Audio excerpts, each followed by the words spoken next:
Good morning दोस्तों, आदाब, नमस्कार। सपने वो नहीं होते जो सोते हुए आते हैं।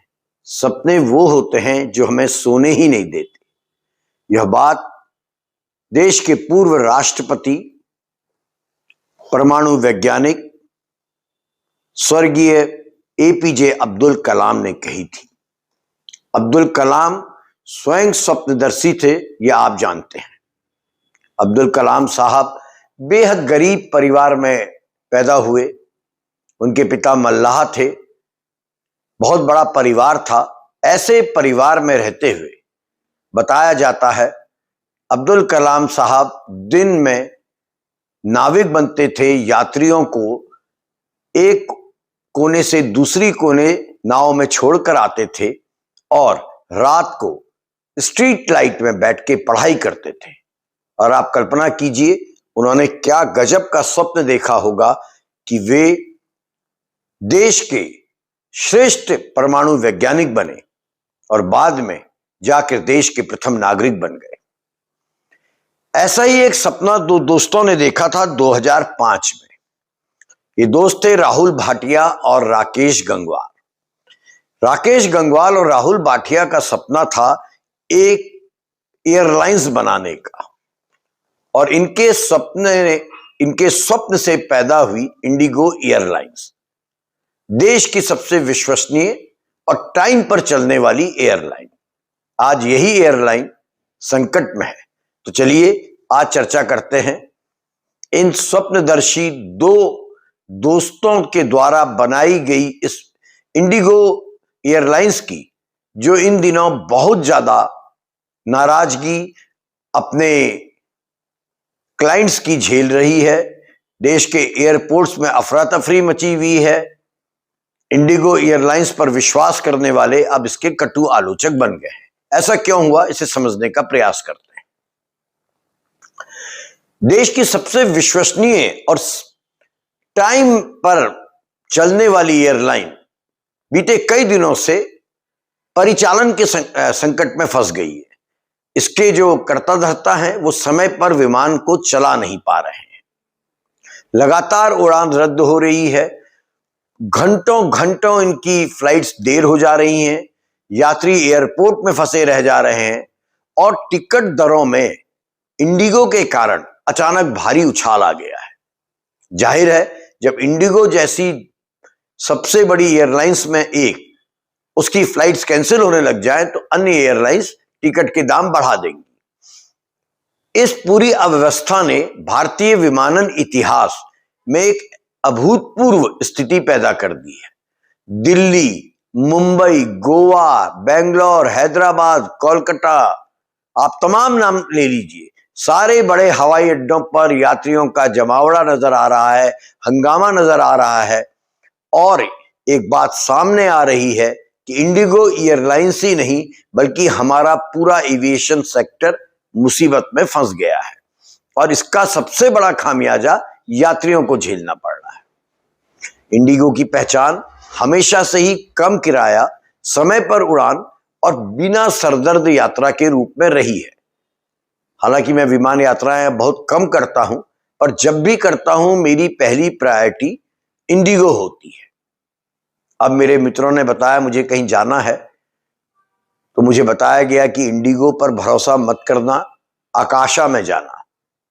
ये किसी भी एयरलाइन के लिए बेहद खतरनाक है कि उसके कमिटेड क्लाइंट्स जो उसी पर यकीन करते थे वे अब राय दे रहे हैं कि भाई इंडिगो से मत जाओ।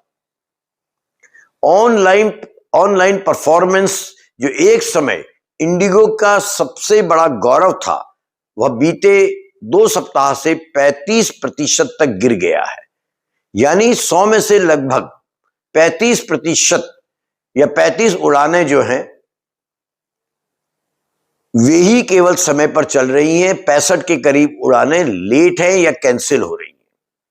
आपको आश्चर्य होगा कि अभी कुछ दिनों में लगभग 300 से ज्यादा इंडिगो की उड़ानें रद्द हो गई और उसके बाद यह संख्या 1000 के पार पहुंच गई। एयरपोर्ट्स पर भीड़ आप देख सकते हैं सोशल मीडिया में। यात्रियों का गुस्सा देख सकते हैं, शिकायतों का अंबार देख सकते हैं। ऐसे में सवाल उठता है कि आखिर देश की सबसे भरोसेमंद, मुनाफे में रहने वाली और सबसे बड़े नेटवर्क वाली एयरलाइन इतनी बुरी तरह कैसे लड़खड़ा गई है। इसका जवाब कई परतों में छिपा है, कई कारण है और इनको समझना जरूरी है, क्योंकि ये सिर्फ एक एयरलाइन का संकट नहीं है, बल्कि इसके पीछे भारत के एविएशन सेक्टर की कमियां भी हैं। कंपनी जब 2005 में बनी थी, दो मित्रों के स्वप्न से पैदा हुई थी, राहुल भाटिया और राकेश गंगवाल के। तो शुरुआती दौर में इसने तेज विस्तार की रणनीति अपनाई थी। हाईटेक एक ही प्रकार के नए विमान लिए गए, तेज टर्न अराउंड हुआ, बहुत तेज काम करती थी, किराया कम लेती थी और सबसे बड़ी खूबसूरती इंडिगो की थी, टाइम पर पहुंचाती थी। 2006 में पहली उड़ान के बाद से लेकर 2020 तक लगातार इंडिगो तेजी से आगे बढ़ी।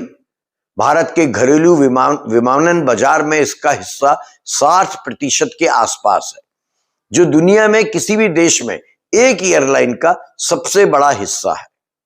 एक एयरलाइन के पास 60% मार्केट है और यही सफलता अब इसके सबसे बड़े संकट की जड़ साबित हो रही है। इतने विशाल नेटवर्क को चलाने के लिए एयरलाइन वर्षों से एक अत्यंत आक्रामक शेड्यूलिंग रणनीति पर निर्भर थी। आक्रामक शेड्यूलिंग रणनीति मींस समय पर उड़ती थी, समय पर लैंड होती थी और इमीडिएटली इसके जहाज अगली फ्लाइट के लिए निकल पड़ते थे। इसे शेड्यूलिंग कहते हैं, टाइट शेड्यूलिंग। इस क्रू जो इनके एयर होस्टेस होती हैं, फ्लाइट अटेंडेंट्स होते हैं और पायलटों, इनको अधिकतम उड़ान घंटे के लिए जाना जाता था। एक जगह लैंड हुई, तुरंत दूसरी जगह के लिए निकल गई। टर्न अराउंड समय न्यूनतम रखा जाता था और हर विमान का उपयोग जम के किया जाता था। अब जब तक नियम साथ दे रहे थे, जब तक मौसम अच्छा था, परिस्थितियां अच्छी थी, यह मॉडल शानदार काम करता रहा और यही इंडिगो की सक्सेस का राज था। लेकिन जैसे ही डायरेक्टर जनरल सिविल एविएशन ने एक नया नियम कड़ाई से लागू किया, जिसे एफडीटीएल कहा जाता है शॉर्ट फॉर्म में। एफडीटीएल का मतलब है flight duty time limitation. Flight duty time limitation mean crew और पायलट कितने समय तक एक जहाज में रह सकते हैं। मैं सरल भाषा में आपको समझा रहा हूं। इस नियम को डायरेक्टर जनरल सिविल एविएशन ने तेजी से और कड़ाई से लागू करना शुरू किया और यहीं से इंडिगो के हालात बिगड़ने लगे। इन नियमों के तहत, फ्लाइट ड्यूटी टाइम लिमिटेशन के तहत, पायलटों को और क्रू को अधिक आराम का समय देना कंपलसरी कर दिया गया है। रात की लैंडिंग की सीमाएं भी बहुत सख्त हो गई हैं और साप्ताहिक उड़ान समय की अधिकतम सीमा कम कर दी गई है। यह तय कर दिया गया एक विमान कितनी बार एक सप्ताह में उड़ेगा। इसका सीधा असर इंडिगो पर इसलिए पड़ा क्योंकि वह बहुत पहले से ही टाइट शेड्यूल में चलती थी। जैसा मैंने आपको भी बताया, पायलट, क्रू और उड़ान घंटों की उपलब्धता के संतुलन पर जैसे ही बोझ पड़ा, पूरा सिस्टम इंडिगो का हिलने लगा। और इंडिगो ने स्वयं भी स्वीकार किया है कि शेड्यूलिंग में उनसे भारी चूक हुई है और क्रू की उपलब्धता का आकलन उनका गलत निकला। इसका नतीजा यह हुआ कि कई क्रू सदस्य नियमों के कारण उड़ान के योग्य नहीं रह गए, पायलट उड़ान के योग्य नहीं रह गए, क्योंकि ये डीजीसीए ने कंपलसरी कर दिया है कि इतना आराम तो आपको क्रू के मेंबर्स को देना ही पड़ेगा। और ये डीजीसीए के नियम जब लागू हुए हैं, अभी हालिया लागू किए गए हैं, इधर मौसम ने भी करवट ली है। उत्तरी भारत में सर्दी बढ़ने लगी है, घाटियों में कोहरा आने लगा है, कम दृश्यता हो गई है, एयरपोर्ट में ट्रैफिक जाम की जैसी स्थितियां हो जाती हैं। इन सबके कारण और इंडिगो के कुछ विमानों को टेक्निकल कारणों से भी उड़ान के योग्य नहीं माना गया है, सर्विसिंग के लिए उनको कहा गया है। ऐसे में एक परफेक्ट, आप कह सकते हैं, स्टॉर्म इंडिगो के लिए तैयार हो गया। एक तूफान आ गया इंडिगो के लिए, जहां इंडिगो के पास उड़ानें थी, यात्री थे, टिकट बुकिंग चार्ट पूरा कंप्लीट था, रजिस्टर भरा हुआ था, लेकिन पायलट और क्रू समय पर उपलब्ध नहीं हो पाए। इंडिगो का मॉडल लंबे समय तक 2006 में पहली उड़ान थी, तब से लेकर अभी तक शानदार चल रहा था, लेकिन यह मॉडल अत्यधिक दक्षता और टाइम मैनेजमेंट पर आधारित था।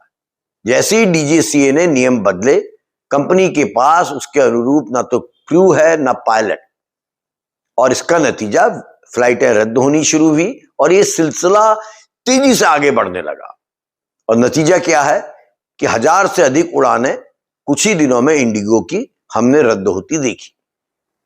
सबसे बड़ी दिक्कत यह है कि इंडिगो ने यात्रियों को समय पर यह बात नहीं बताई कि उसके पास क्रू की उपलब्धता का संकट आ पड़ा है। और किसी भी बिजनेस में विश्वसनीयता बेहद काम करती है। हम इंडिगो को इसलिए प्रेफर करते क्योंकि इंडिगो समय पर उड़ती है, समय पर यात्रियों को उनके गंतव्य तक पहुंचाती है। यदि इंडिगो पहले से ही फ्लाइटों को कैंसिल कर देता, अर्ली वार्निंग देकर कैंसिल करता कि कुछ समय तक उसकी फ्लाइट्स कम हो जाएंगी, तो यात्रियों को दिक्कत नहीं आती, वो अन्य एयरलाइन से जा सकते थे। लेकिन हुआ क्या, यात्रियों को कई घंटे एयरपोर्ट में इंतजार करने के बाद बार बार ऐसी खबरें आ रही हैं कि गेट बदले गए, अब इस गेट से विमान उड़ेगा, दूसरा विमान उड़ेगा। टिकट काउंटर पर लाइन बढ़ती रही और उसके बाद बताया गया कि उड़ान रद्द कर दी गई है। तो जाहिर है इससे तो यात्रियों को लगेगा उनके साथ धोखा हुआ है। हंगामेदार घटनाएं एयरपोर्ट में होती हम देख रहे हैं। ये पूरा जो घटनाक्रम है, ये देश के विमानन तंत्र के लिए, एविएशन सेक्टर के लिए एक चेतावनी है। और वो चेतावनी क्या है उसे समझिए कि जब एक ही एयरलाइन 60% बाजार पर कब्जा कर ले, तो उसकी एक गलती या मैनेजमेंट की कोई कमी या किसी भी कारण से पूरे राष्ट्रीय स्तर पर भयानक असर पड़ सकता है। इंडिगो के पास 60% मार्केट, और इंडिगो लड़खड़ाई तो पूरा एविएशन सेक्टर लड़खड़ा गया है। और हमारे देश में तो हर चीज में राजनीति शुरू हो जाती है। कांग्रेस और अन्य विपक्षी दल इस संकट के लिए सीधे सीधे केंद्र सरकार को जिम्मेदार ठहराने लगे हैं। विपक्षी दल कह रहे हैं कि पिछले एक दशक में एयरलाइन सेक्टर में जो मोनोपोली बढ़ाई गई, मोनोपोली मतलब सेलेक्टेड कंपनियों को प्रमोट किया गया कि आप ही को ज्यादा मार्केट मिले। जैसा अडानी और अंबानी जी के लिए विपक्ष कहता है कि सारा काम देश का यही दो कंपनियां कर रही हैं, वैसे ही एविएशन सेक्टर में भी मोनोपोली को विपक्ष कह रहा है कि मोदी सरकार ने बढ़ावा दिया। और उसका नतीजा यह रहा कि इंडिगो के पास सबसे ज्यादा सेक्टर है, 60% मार्केट है। विपक्ष कह रहा है देश में एक संतुलित कंपटीशन वाली एविएशन सेक्टर का वातावरण तैयार नहीं किया गया।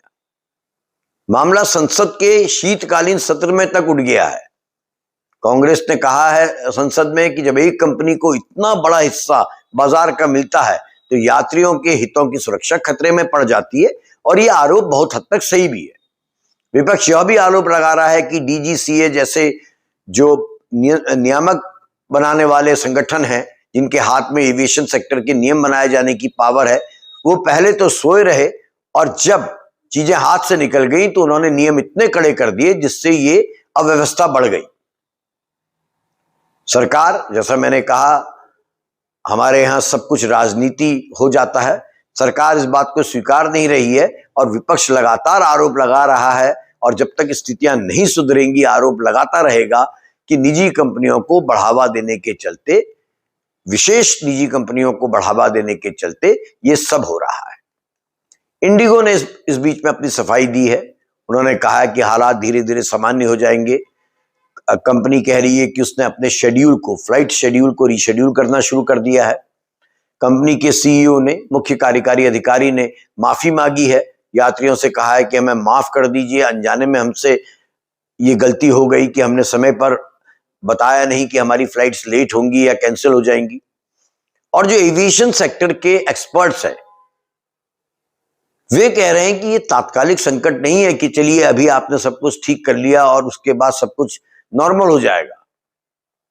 यह इंडिगो के अत्यधिक टाइट ऑपरेटिंग मॉडल, क्रू की कमी, तेज आगे बढ़ने की प्रवृत्ति और डीजीसीए की आंतरिक कमी का परिणाम है। विशेषज्ञ कहते हैं इसको जल्दी ठीक कर पाना सरल नहीं है, यानी कि मामला अभी और लटकेगा और इतनी जल्दी यात्रियों को पहले की तरह इंडिगो की समय पर उड़ने वाली उड़ानें नहीं मिलेंगी। संकट का एक और महत्वपूर्ण पहलू है वो यह कि जब इंडिगो जैसी विशाल एयरलाइन लड़खड़ाने लगती हैं तो दूसरी एयरलाइनों पर दबाव बढ़ता है और नतीजा होता है टिकट के दाम बढ़ जाते हैं। और ये हम इन दिनों होता हुआ देख रहे हैं। जो भी एयरलाइन से ट्रेवल करते हैं, एयर से ट्रेवल करते हैं, देख रहे हैं कि कितने ज्यादा टिकट बढ़ गए हैं। आप मुंबई, लखनऊ, हैदराबाद, इवन देहरादून, हर जगह के आप टिकट प्राइसेस देखिए, उनमें जंप आ गया है। ऐसे में सवाल उठना लाजमी है कि भारत में पायलटों की कमी लगातार क्यों बनी रहती है। विमान तो कंपनियां खरीद लेती हैं या लीज पर ले लेती हैं, लेकिन पायलट और क्रू का प्रशिक्षण बहुत समय लेता है। इंडिगो जैसी तेज रफ्तार से आगे बढ़ने वाली एयर कंपनियों में पायलटों की स्थायी कमी एक बहुत बड़ी प्रॉब्लम बन चुकी है। पायलट यूनियन भी कह रही है कि अत्यधिक समय तक जहाज उड़ाना थकान का कारण बन जाता है और ये थकान कभी एक बड़ी दुर्घटना का भी कारण बन सकती है। कुल मिलाकर इंडिगो का संकट हमें कई चीजें बता रहा है। वह हमें बता रहा है किसी भी उद्योग में, किसी भी इंडस्ट्री में, चाहे वो कितना भी सफल क्यों ना हो, बैलेंस होना, संतुलन होना, बैकअप होना और फ्लेक्सिबिलिटी, लचीलापन जरूरी है। बाजार पर एकाधिकार यानी मोनोपोली कभी कभी कंपनी को पैसे कमाने में मदद करती है, लेकिन देश के लिए, यात्रियों के लिए बड़ी खतरनाक साबित हो सकती है, जैसा इंडिगो के प्रकरण में हम देख रहे हैं। निश्चित तौर पर इंडिगो अब अपने मॉडल को सुधारेगा, सरकार भी कुछ ना कुछ करेगी, ऐसी हमें उम्मीद है। ये शायद ऐसा हो कि भारत के विमानन क्षेत्र में किसी एक कंपनी की मोनोपोली ना हो जाए, ऐसे भी नियम सरकार बनाए। बहुत संभावना है, क्योंकि गलतियां हैं तो सुधार तो होगा ही। फिलहाल देखने वाली बात यह है कि कब तक इंडिगो अपनी सेवाएं सामान्य कर पाती है।